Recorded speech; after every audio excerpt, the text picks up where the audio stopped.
2014 మార్చి 14న Vizag సభతో Janasena party ప్రస్థానం ప్రారంభమైంది. తమకు పదవులు ముఖ్యం కాదు, ప్రజలు అంటూ ఉంటారు పవన్ కళ్యాణ్. అందుకే 2014 ఎన్నికల్లో టీడీపీ బీజేపీ కూటమికి బయట నుంచి మద్దతు ఇచ్చారు. ఆ తర్వాత ఏ పదవి ఆశించలేదు. 2019లో సింగిల్గా పోటీ చేశారు. అనుకున్నది జరగలేదు, అయినా కూడా ఎక్కడా తగ్గలేదు.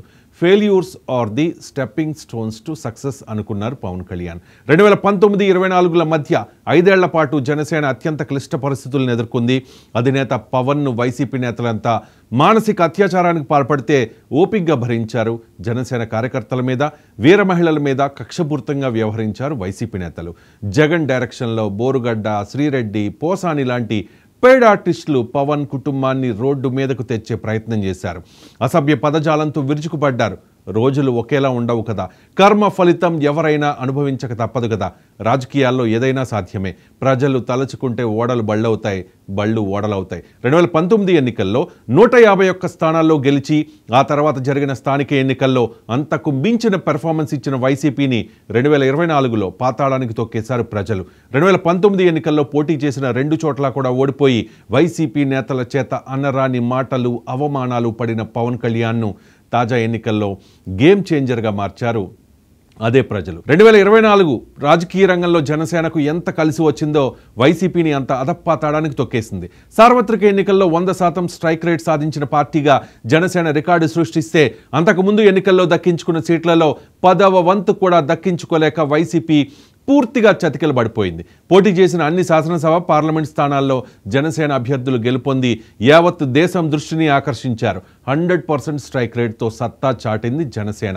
మహారాష్ట్ర ఎన్నికల్లో ప్రచారం చేసి నేషనల్ ఇమేజ్ సొంతం చేసుకున్న జనసేనాని ప్రధాని మోదీ ప్రశంసలు అందుకుంటూ పొలిటికల్ స్క్రీన్పై కూడా అందరి దృష్టిని ఆకర్షిస్తూ ఉన్నారు. ఏపీలో కూటమి విజయంలో పవన్దే కీలక పాత్ర. టీడీపీ బీజేపీలను కలపడానికి పవన్ పడిన ఇబ్బందులు, అవమానాలు అన్నీ ఇన్ని కావు. జగన్ అనే నియంత్రణ మళ్ళీ అధికారంలోకి రాకుండా చేయగలిగిన క్రెడిట్ పవన్కి మాత్రమే దక్కుతుంది. ఇన్ఫ్యాక్ట్ ఆ శక్తి పవన్కి మాత్రమే ఉంది. ఏపీలోనే కాదు, కేంద్రంలో ఎన్డీఏ తిరిగి అధికారంలోకి రావడంలో పవన్ పాత్ర కీలకం. పవన్ కళ్యాణ్ కనుక టీడీపీని ఎన్డీఏలోకి అటాచ్ చేసి ఉండకపోతే కేంద్రంలో హంగ్ ఏర్పడేది. అది దేశ సుస్థిరతకు ప్రమాదం.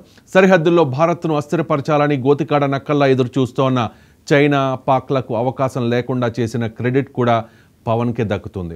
నా మాటలు కొందరికి నచ్చకపోవచ్చు, చాలా ఎబ్బెట్టుగా ఉండవచ్చు, కానీ ఇది నిజం, వాస్తవం. పవన్ లేకపోతే ఈ దేశమే అస్థిరతకు గురయ్యేది. వ్యూహం నాకు వదిలేయండి, నన్ను నమ్మి నాతో నడవండి అని పవన్ కళ్యాణ్ ఎన్నికలకు ముందు చెబితే ఏదో సినిమా డైలాగ్ అనుకున్నారంతా. కానీ అది సినిమా డైలాగ్ కాదు, దేశ గతిని మార్చే స్ట్రాటజీ అని అప్పట్లో తెలుసుకోలేకపోయారు. ఇప్పుడు దేశమంతా పవన్ కళ్యాణ్ వైపే చూస్తోంది. పవన్ కళ్యాణ్ దక్షిణాదిలో ఒక బలమైన నేతగా ఎదగబోతూ ఉన్నారన్న సంకేతం వెళ్ళింది. చాలామంది ఆశిస్తూ ఉన్నట్లుగా భవిష్యత్తులో పవన్ ప్రధాని అయినా ఆశ్చర్యపోనక్కర్లేదు. రాజకీయాల్లో ఏదైనా సాధ్యమే కదా. 151 సీట్లు వచ్చాయని ఎగిరెగిరి పడిన వైసీపీని మూలను కూర్చోబెట్టాడు పవన్ కళ్యాణ్. జగన్ను అధపాతాళానికి మించిన పాతాళానికి తొక్కేశాడు. కనీసం కూటమి ఎమ్మెల్యేలకు మొహం కూడా చూపించలేని దుస్థితిలో జగన్ అసెంబ్లీకి కూడా రావడం లేదు. ఇక మీదట వస్తాడా లేదా అన్నది కూడా అనుమానమే. జగన్ అండతో పవన్తో పెట్టుకున్న ప్రతి ఒక్కరూ కూడా ఏమైపోయారో చూస్తూనే ఉన్నాం కదా.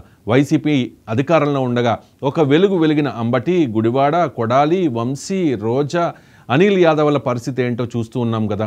ఇక కర్మ ఫలితాన్ని అనుభవిస్తూ ఉన్నాడు బోరుగడ్డ. పాహిమాం పవన్ అంటూ పోసాని, శ్రీరెడ్డిల ఆక్రందనలు రోజు మనం చూస్తూనే ఉన్నాం కదా. అందుకే ధర్మంగా చేసే రాజకీయం కాస్త లేట్ అయినా వర్కౌట్ అవుతుంది. పవన్ లాంటి నాయకుడు ఏపీకే కాదు, ఈ దేశానికి అవసరం. దక్షిణాది నుంచి చాలా తక్కువ మంది నేతలు మాత్రమే దేశ రాజకీయాల్లో తమ ముద్ర వేసుకున్నారు. ఒక ఆంధ్ర రాజకీయ నాయకుడు సొంత రాష్ట్రంలోనే కాకుండా దేశ రాజకీయాల్లో తన ప్రభావం చూపిస్తున్నాడు అంటే ఖచ్చితంగా తెలుగు వారందరికీ కూడా ఇది గర్వకారణం. తమకు పదవులు కాదు ముఖ్యం, ప్రజలు అంటూ ఉంటారు పవన్ కళ్యాణ్. ఈ మధ్య పిఠాపురంలో అదే విషయాన్ని చెప్పేశారు.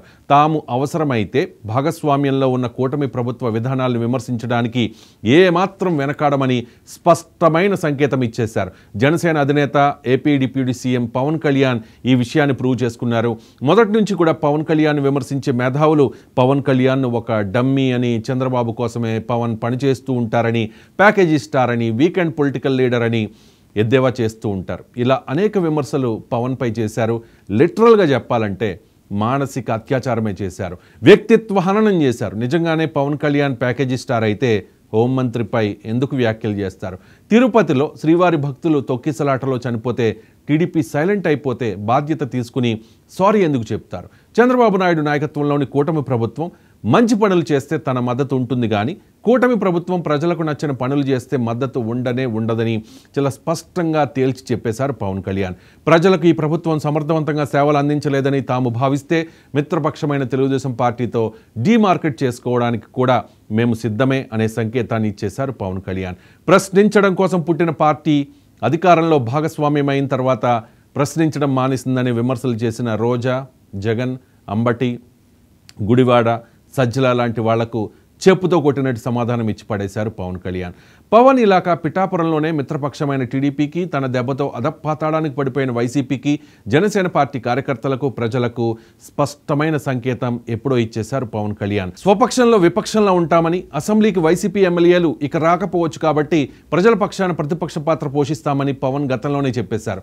చంద్రబాబు కేబినెట్లో డిప్యూటీ చీఫ్ మినిస్టర్ కావచ్చు, కానీ తాను పొలిటికల్లీ అటానమస్ అని కూడా క్లియర్గా పవన్ కళ్యాణ్ ఒక మెసేజ్ ఇవ్వదలుచుకున్నారు. చాలామంది ఒక అభిప్రాయానికి రావచ్చు, పవన్ కళ్యాణ్కి ఆవేశం ఎక్కువ, ఆలోచన తక్కువ అని. కానీ పవన్ కళ్యాణ్ పొలిటికల్ జర్నీని చాలా జాగ్రత్తగా పరిశీలిస్తే ఎక్కడ తగ్గాలో అక్కడ తగ్గుతూ ఉన్నారు, ఎక్కడ ఏం మాట్లాడాలో అక్కడ అది మాట్లాడుతూ ఉన్నారు. పొలిటికల్గా చూస్తే 2024 సంవత్సరం కొందరికి విపరీతంగా కలిసి వస్తే మరికొందరికి ఎప్పటికీ గుర్తుండిపోయే పీడ కలల్ని మిగిల్చింది. అహంకారంతో వ్యవహరిస్తే ఎలా ఉంటుందో ప్రజలు వైసీపీ నాయకులకు రుచి చూపించారు. వైసీపీ ఏకపక్ష నిర్ణయాలు, అరాచక పాలనకు ప్రజలు పూర్తి స్థాయిలో చెక్ పెట్టేశారు. 151 సీట్లతో అధికారంలోకి వచ్చిన వైసీపీని 11 సీట్లకు పరిమితం చేసి కనీసం ప్రతిపక్ష హోదా కూడా లేకుండా దెబ్బకొట్టారు. ఆంధ్రప్రదేశ్ రాజకీయాల్లో జనసేనకు ఆ పార్టీ అధ్యక్షులు పవన్ కళ్యాణ్కు బాగా కలిసొచ్చిన సంవత్సరంగా 2024ని చెప్పుకోవచ్చు. 2014లో పార్టీని పెట్టినప్పటికీ ఆ ఎన్నికల్లో కూటమి విజయానికి ప్రచారం చేసిన పవన్ పోటీకి దూరంగా ఉన్నారు. 2019లో తొలిసారి ప్రత్యక్ష ఎన్నికల్లో ఒంటరిగా పోటీ చేసిన జనసేన కేవలం 1 సీటును మాత్రమే గెలుచుకుంది. జనసేన అయితే పోటీ చేసిన గాజువాక, భీమవరం ఈ 2 చోట్ల కూడా ఓడిపోయారు. అదే జనసేన 2024లో పోటీ చేసిన 21 శాసనసభ, 2 పార్లమెంట్ స్థానాల్లో గెలుపొంది 100% స్ట్రైక్ రేట్ సాధించింది. 2024 ఎన్నికల తర్వాత జనసేన పార్టీ ఉండదని, పవన్ కళ్యాణ్ రాజకీయాలకు పనికిరారంటూ ఎంతోమంది ఎన్నో విమర్శలు చేసినా ఆయన పట్టించుకోలేదు. Package star, part time politician, weekend leader అని పదే వైసీపీ నేతలు అటాక్ చేస్తూ ఉన్నా కూడా పవన్ లైట్ తీసుకున్నారు. ఆంధ్రప్రదేశ్ రాజకీయాలపై అవగాహన పెంచుకున్నారు.